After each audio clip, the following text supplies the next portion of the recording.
Frères et sœurs, le Seigneur est fidèle et nous croyons qu'il veille sur notre Église, qu'il veille sur son Église et qu'il est là avec nous aujourd'hui.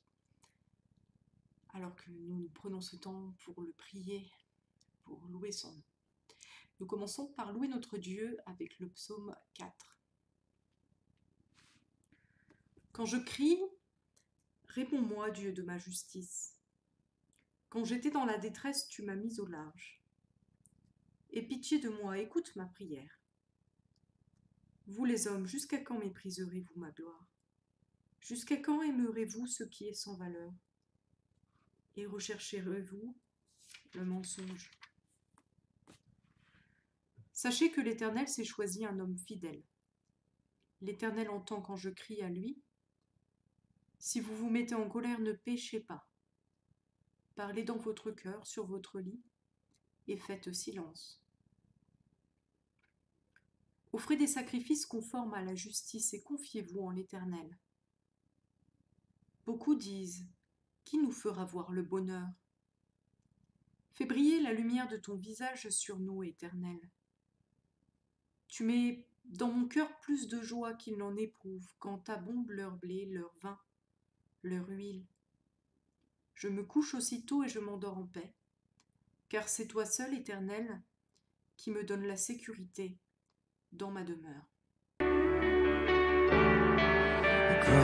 à ton nom, gloire à ton merveilleux nom, Jésus. Gloire à ton nom, gloire à ton précieux nom, Jésus.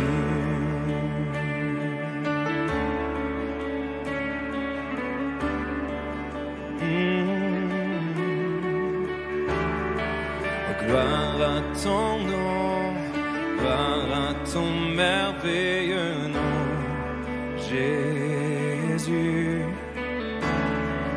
Gloire à ton nom, gloire à ton précieux nom, Jésus. Il me donne force et courage, il me donne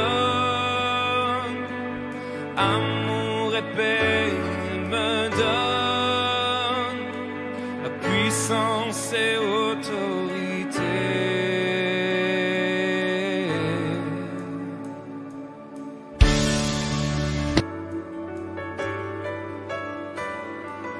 Au cœur de l'épreuve, tu es avec moi, je m'attache à ton nom. Et en plein désert, tu restes avec moi, rien n'est plus fort que ton nom. Au cœur de l'épreuve, tu es avec moi, je m'attache à ton nom. Et en plein désert, rien n'est plus fort que ton nom. Tu me donnes force et courage, tu me donnes amour et paix, tu me donnes puissance et autorité.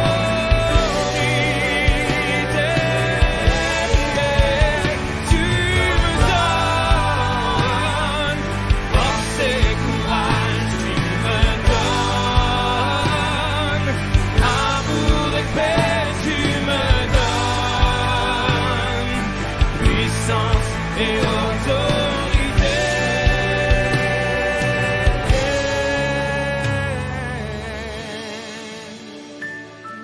Oh, gloire à ton nom, gloire à ton merveilleux nom, Jésus. Gloire à ton nom, gloire à ton précieux nom, Jésus. Père Tout-Puissant et miséricordieux, nous nous sommes égarés et détournés de tes sentiers comme des brebis perdues. Nous avons suivi les inclinations et les désirs de notre cœur. Nous avons désobéi à tes saints commandements. Nous n'avons pas fait ce que nous aurions dû faire. Nous avons fait ce que nous ne devions pas faire. Et en nous, rien n'est pur. Seigneur, prends pitié de nous. Pardonne à ceux qui confessent leurs fautes. Fais grâce à ceux qui se repentent selon les promesses que tu nous as faites en Jésus-Christ notre Seigneur. Et accorde-nous, Père miséricordieux, de vivre désormais dans la justice et dans la piété, à la gloire de ton saint nom. Amen.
Voilà les paroles de grâce que nous pouvons trouver dans cette promesse que 26, les versets 26 à 39.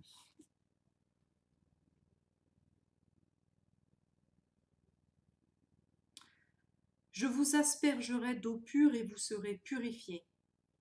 Je vous purifierai de toutes vos impuretés, de toutes vos idoles. Je vous donnerai un cœur nouveau.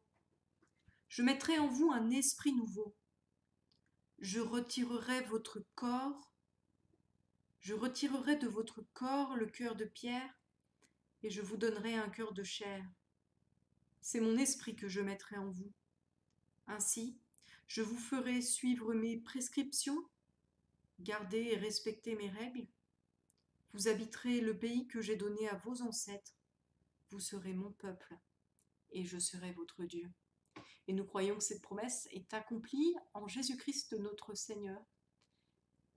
En lui, l'Esprit Saint nous est donné, en lui, nos cœurs sont purifiés, transformés. Au nom de Jésus-Christ, nous sommes pardonnés. Amen.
Dieu dans la lettre aux Éphésiens, le chapitre 4, les versets 17 à 30.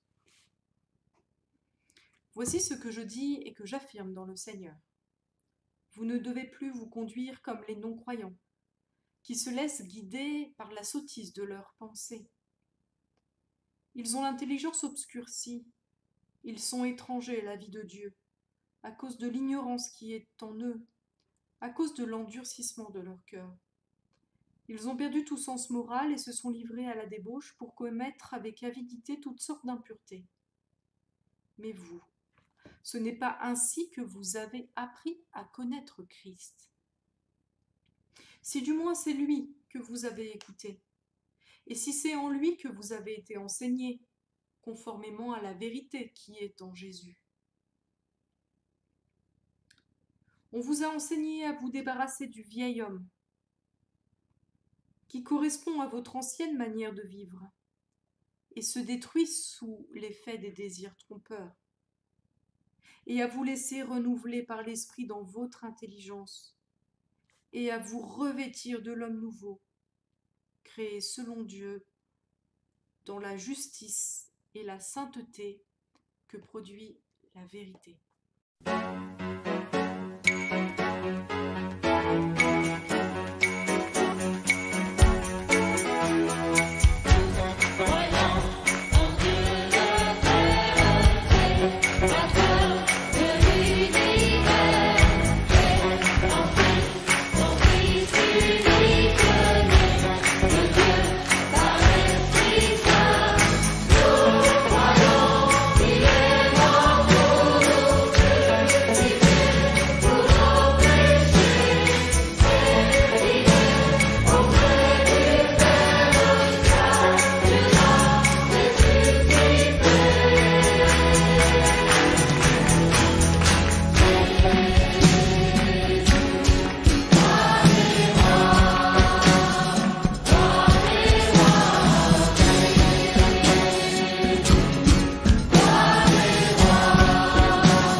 Dieu notre Père, merci parce que tu es le Dieu vivant. Merci pour ton esprit qui veut transformer nos cœurs. Nous allons maintenant lire ta parole. Nous appelons cet esprit sur nous pour que nous puissions mieux te connaître, mieux t'aimer et mieux te laisser nous transformer. Nous te le demandons au nom de Jésus-Christ, notre Seigneur. Amen. Le premier livre de Samuel, chapitre 10. Samuel prit une fiole d'huile qu'il répandit sur la tête de Saül. Il le baisa et dit, « L'Éternel ne t'a-t-il pas oint pour que tu sois le chef de son héritage? Aujourd'hui, après m'avoir quitté, tu trouveras 2 hommes près du sépulcre de Rachel, sur la frontière de Benjamin, à Tseltsach. Ils te diront, « Les ânesses que tu es allé chercher sont retrouvées. Et voici ton père, ne pense plus aux ânesses, mais il est en peine de vous, et dit, « Que dois-je faire au sujet de mon fils ?» De là, tu iras plus loin, et tu arriveras aux chênes de Tabor, où tu seras rencontré par 3 hommes montant vers Dieu à Béthel, et portant l'un 3 chevreaux, l'autre 3 gâteaux de pain, et l'autre une outre de vin. Ils te demanderont comment tu te portes, et ils te donneront 2 pains que tu recevras de leurs mains. Après cela, tu arriveras à Gibéa Elohim, où se trouve une garnison de Philistins. En entrant dans la ville, tu rencontreras une troupe de prophètes descendant du haut lieu, précédés du luth, du tambourin, de la flûte et de la harpe, et prophétisant eux-mêmes. L'Esprit de l'Éternel te saisira, tu prophétiseras avec eux, et tu seras changé en un autre homme. Lorsque ces signes auront eu pour toi leur accomplissement, fais ce que tu trouveras à faire, car Dieu est avec toi. Puis tu descendras avant moi à Gilgal, et voici, je descendrai vers toi pour offrir des holocaustes et des sacrifices d'action de grâce. Tu attendras 7 jours, jusqu'à ce que j'arrive auprès de toi, et que je te dise ce que tu dois faire. » Dès que Saül eut tourné le dos pour se séparer de Samuel, Dieu lui donna un autre cœur, et tous ces signes s'accomplirent le même jour. Lorsqu'ils arrivèrent à Gibéa, voici, une troupe de prophètes vint à sa rencontre. L'Esprit de Dieu le saisit, et il prophétisa au milieu d'eux. Tous ceux qui l'avaient connu auparavant virent qu'il prophétisait avec les prophètes, et l'on se disait l'un à l'autre dans le peuple, « Qu'est-il arrivé au fils de Kis? Saül est-il aussi parmi les prophètes ?» Quelqu'un de Gibéa répondit, « Et qui est leur père ?» De là le proverbe, « Saül est-il aussi parmi les prophètes ?» Lorsqu'il eut fini de prophétiser, il se rendit au haut lieu. L'oncle de Saül dit à Saül et à son serviteur, « Où êtes-vous allés » Saül répondit, « Cherchez les ânesses, mais nous ne les avons pas aperçues, et nous sommes allés vers Samuel. » L'oncle de Saül reprit, « Raconte-moi donc ce que vous a dit Samuel. » Et Saül répondit à son oncle, « Il nous a assuré que les ânesses étaient retrouvées. » Et il ne lui dit rien de la royauté dont avait parlé Samuel.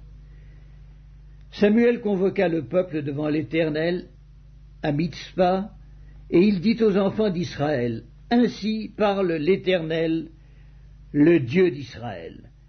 J'ai fait monter d'Égypte Israël, et je vous ai délivré de la main des Égyptiens et de la main de tous les royaumes qui vous opprimaient. Et aujourd'hui, vous rejetez votre Dieu, qui vous a délivré de tous vos maux et de toutes vos souffrances, et vous lui dites, « Établis un roi sur nous. Présentez-vous maintenant devant l'Éternel, selon vos tribus et selon vos milliers. » Samuel fit approcher toutes les tribus d'Israël, et la tribu de Benjamin fut désignée. Il fit approcher la tribu de Benjamin par famille, et la famille de Matri fut désignée. Puis Saül, fils de Kis, fut désigné. On le chercha, mais on ne le trouva point. On consulta de nouveau l'Éternel. « Y a-t-il encore un homme qui soit venu ici ?» Et l'Éternel dit, « Voici, il est caché vers les bagages. » On courut le tirer de là, il se présenta au milieu du peuple. Ils dépassaient tous de la tête. Samuel dit à tout le peuple, « Voyez-vous celui que l'Éternel a choisi? Il n'y a personne dans tout le peuple qui soit semblable à lui. Et tout le peuple poussa les cris de Vive le roi. Samuel fit alors connaître au peuple le droit de la royauté, et il l'écrivit dans un livre qu'il déposa devant l'Éternel. Puis il renvoya tout le peuple, chacun chez soi. Saül aussi s'en alla dans sa maison à Gibéa. Il fut accompagné par les honnêtes gens dont Dieu avait touché le cœur. Il y eut toutefois des hommes pervers qui disaient « Quoi, c'est celui-ci qui nous sauvera ?» Et ils le méprisèrent, et ils ne lui apportèrent aucun présent. Mais Saül n'y prit point garde. Il y a une plaisanterie qui dit « Le chien se dit « L'humain me nourrit, il prend soin de moi, c'est donc que l'humain est Dieu. » Et le chat, lui, se dit « L'humain me nourrit, il prend soin de moi, c'est donc que je suis Dieu. » Et nous avons vu la semaine dernière que Israël a demandé un roi. Et l'enjeu de fidélité du roi se situera un petit peu à cet endroit-là.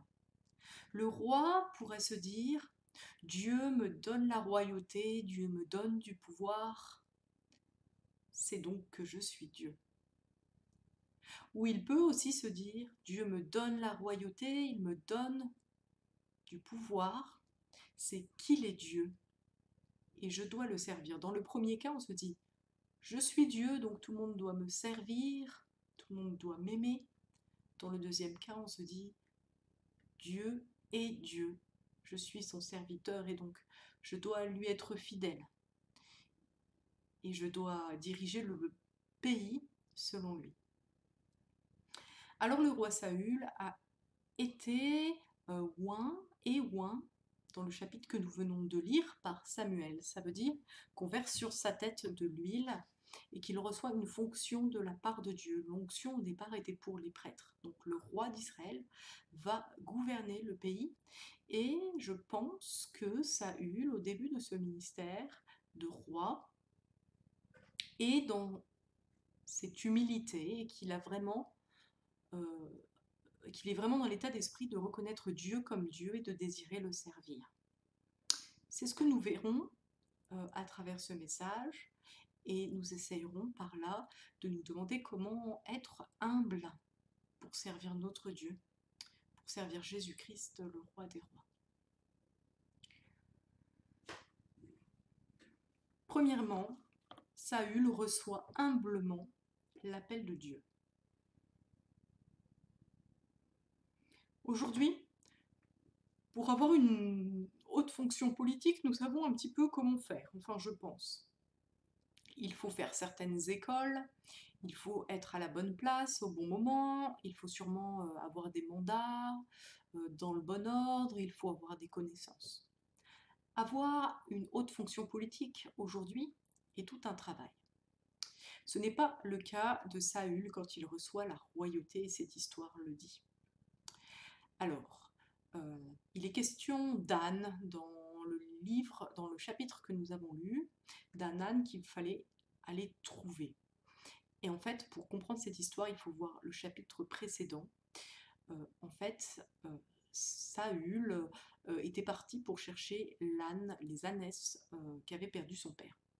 Et donc, il part simplement chercher les ânesses, et c'est là que par un concours de circonstances, il rencontre Samuel, qui lui fait plus ou moins comprendre qu'il a été choisi pour être roi.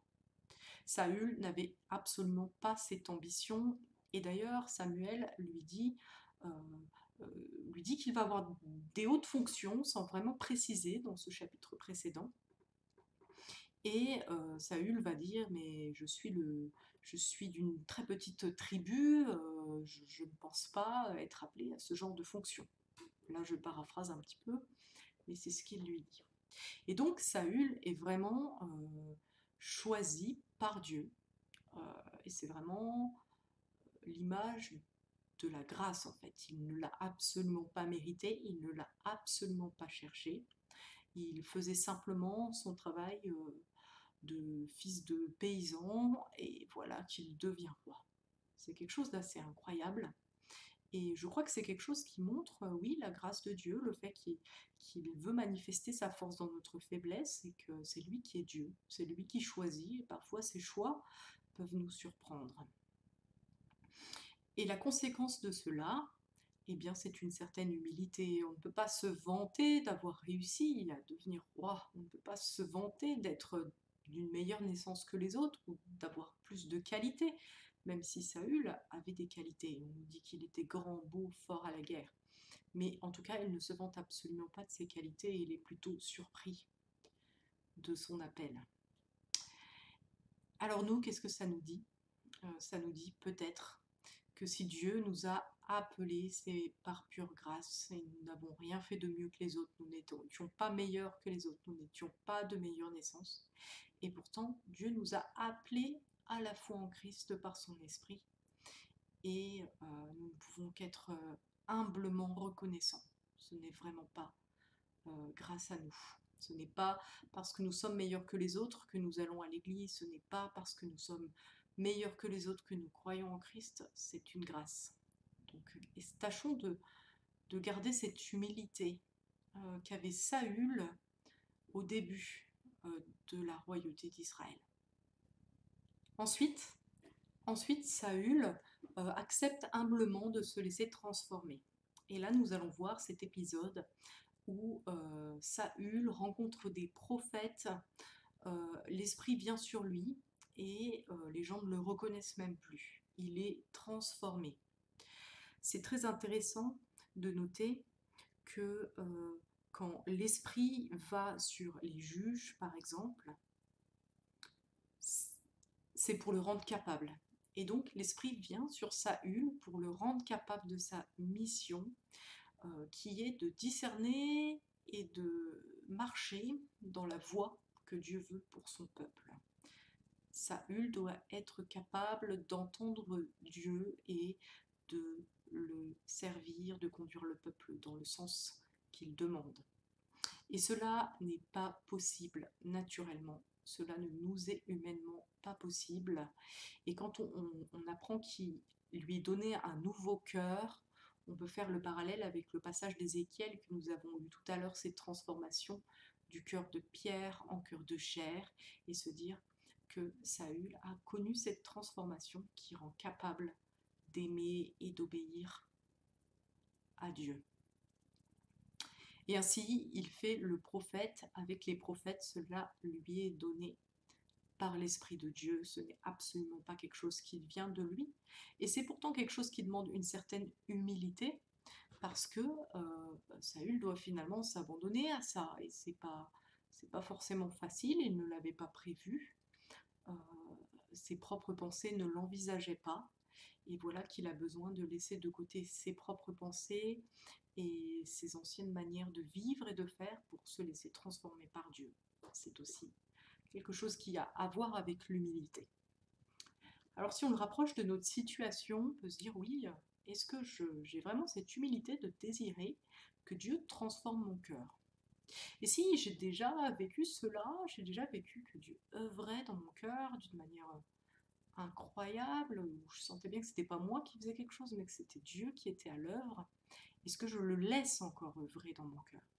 C'est une vraie question parce que ce qui se passe là pour Saül, qui a le cœur complètement changé, euh, finalement ça ne durera pas. On verra plus tard que Saül va de nouveau agir avec son ancien cœur, avec son vieil homme, dirait Paul, comme on l'a lu tout à l'heure dans la lettre aux Éphésiens.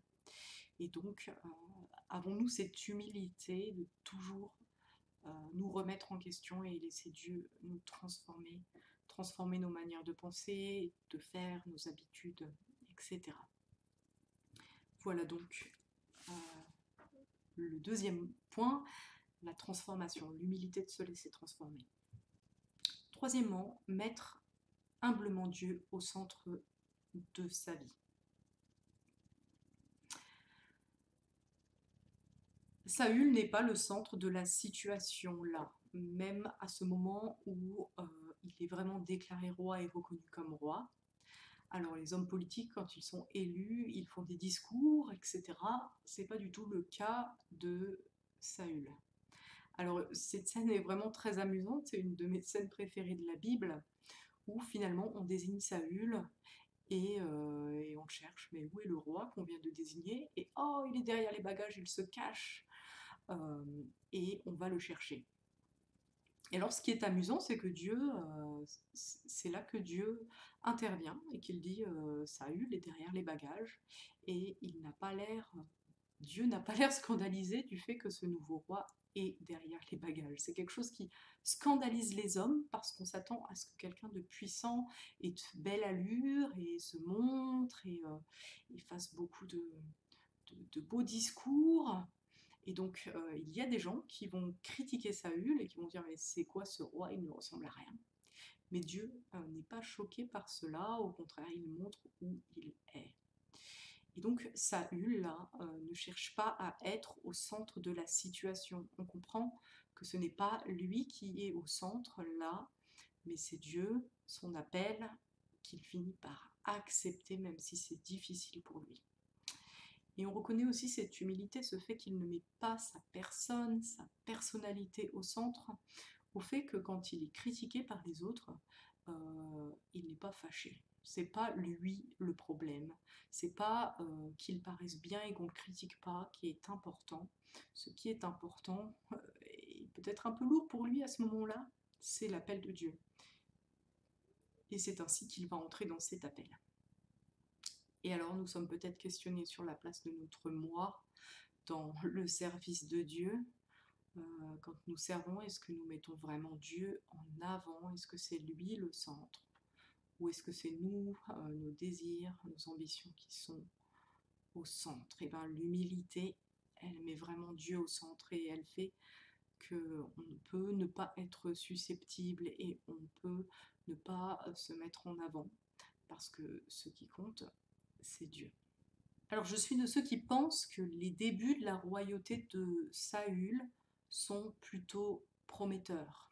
Je pense que les choses sont mises en place correctement et Samuel est content, je pense. C'est pour ça qu'un petit peu plus tard, Saül va perdre la royauté, il va faire beaucoup d'erreurs et nous étudierons ces erreurs dans les groupes cette semaine et la semaine prochaine aussi, pour comprendre ce qu'il y avait derrière.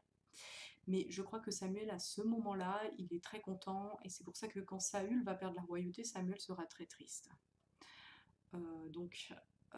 L'humble Saül va commettre des erreurs, et je crois que ces erreurs, elles ne viendront pas de son manque d'humilité. L'humilité est bonne quand elle met Dieu en avant. Alors on obéit.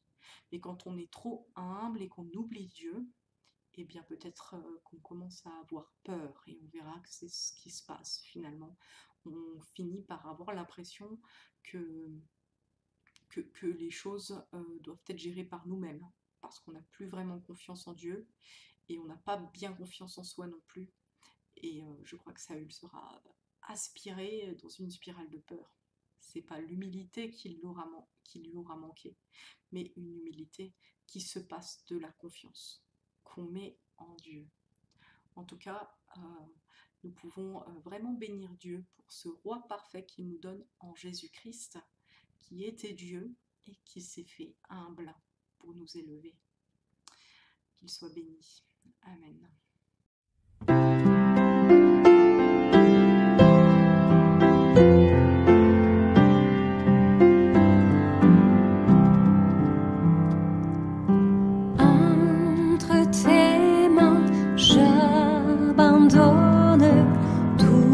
Ce que j'appelle mien, oh, ne permet à personne, Seigneur, d'en reprendre rien. Oui, prends tout, Seigneur. Oui, prends tout, Seigneur. Entre tes mains, j'abandonne tout avec bonheur. Je n'ai pas peur de te suivre sur le chemin de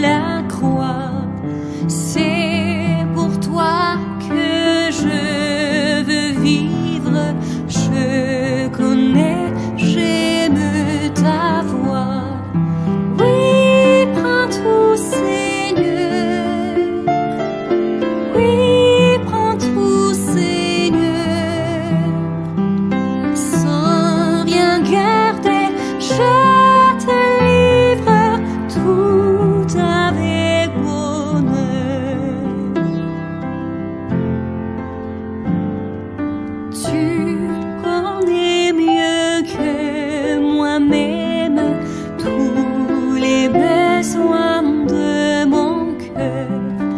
Et pour mon bonheur suprême, tu peux me rendre vainqueur. Oui, prends tout, Seigneur. Oui, prends tout, Seigneur.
Seigneur, bénis-nous et nous irons avec toi toujours. Amen.